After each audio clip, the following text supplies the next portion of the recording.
ಎಲ್ಲೆಲ್ಲಿ awareness program ಮಾಡಿದ್ದೀರಿ, ಎಲ್ಲೆಲ್ಲಿ ವಿಸಿಟ್ ಮಾಡಿದ್ದೀರಿ, ನಮ್ಮ ಕಡೆ ಎಷ್ಟು ಡೆಂಗು ಆಗಿದೆ, ಆದರೆ ಏನೇನು ತಾವು ಮಾಡಿದಿರಿ ಇದರ ತಾವು ಪೂರ್ತಿ ಹೆಲ್ತ್ ಆಫೀಸರ್ ಅವರು ಬ್ರೀಫ್ ಮಾಡಬೇಕು. ಆಮೇಲೆ ಪರ್ಸೆಂಟಲ್ ಪೇಷಂಟ್ ಇದೆಯಾ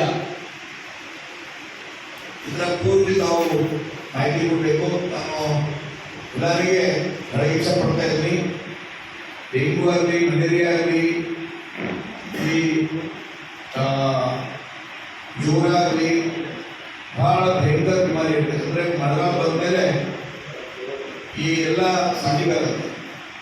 ಅದಕ್ಕಾಗಿ ನಾವು ಇವುಗಳಿಗೆ ಮೀಟಿಂಗ್ನಲ್ಲಿ ಹೇಳಿದ್ದೀವಿ, ಏನೇ ಪ್ರೊಮೋಟ್ ಮಾಡ್ಕೊಂಡು ಮಾಡಿಲ್ಲ, ಪೇಪರ್ ಹಿಡಿದು ಮಾಡಬೇಕು. ಗೊತ್ತಿಲ್ಲ, ಈ ಪೇಪರ್ ಹಿಡಿದು ಫೋನ್ ಮಾಡಲ್ಲ, ಡೇಟ್ ಕೂಡ ಎಲ್ಲರೂ ನೋಡೇ ಮಾಡ್ತಾರೆ. ತಪ್ಪು ಮೇನ್ ಜವಾಬ್ದಾರಿ ಅಂದರೆ ಪದೇ ಪದೇ ಹೇಳ್ತಾ ಇದ್ದೀನಿ, ಗ್ರಾಮ ಪಂಚಾಯತ್ ವ್ಯಾಪ್ತಿನಲ್ಲಿ PDO ಕಂಪಲ್ಸರಿ ಇರಬೇಕು.